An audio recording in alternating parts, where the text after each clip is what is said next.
Nathalie Yamb est née le 22 juillet 1969, à La Chaux-de-Fonds en Suisse, d'un père camerounais et d'une mère suisse.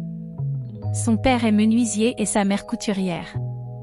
Elle grandit à Granichen jusqu'en 1977 lorsque ses parents quittent la Suisse pour s'installer au Cameroun avec elle et son frère aîné. Elle fait des études de sciences politiques, journalisme et communication en Allemagne et serait diplômée en sciences politiques et en journalisme de référence. Elle commence sa carrière en 1992 dans l'industrie télévisuelle en Allemagne. De retour au Cameroun, elle décide de ne pas travailler en tant que journaliste cis et occupe des postes stratégiques dans l'industrie publicitaire. Nathalie Yamb totaliserait une vingtaine d'années d'expérience en tant que spécialiste de la communication et les ressources humaines en Europe et en Afrique. La journaliste, également consultante en stratégie, a travaillé en 2005 comme responsable des ressources humaines et de la communication pour la filiale camerounaise de l'armateur Maersk.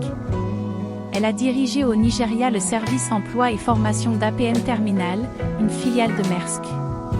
En 2007, elle s'installe en Côte d'Ivoire pour occuper le poste de directrice générale des ressources humaines pour la filiale locale de l'opérateur de télécommunications MTN.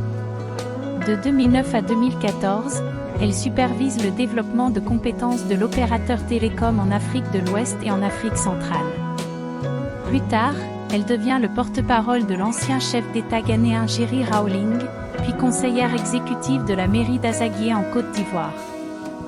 Nathalie Yamb se fait expulser de la Côte d'Ivoire en décembre 2019.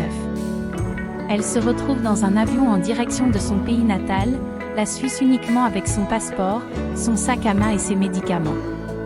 Officiellement, j'ai été expulsée parce que mes activités étaient incompatibles avec l'intérêt national. Officieusement, j'ai été expulsée parce que mes activités entraient en conflit avec les intérêts de la France-Afrique, autrement dit, l'influence française en Afrique, a-t-elle déclaré.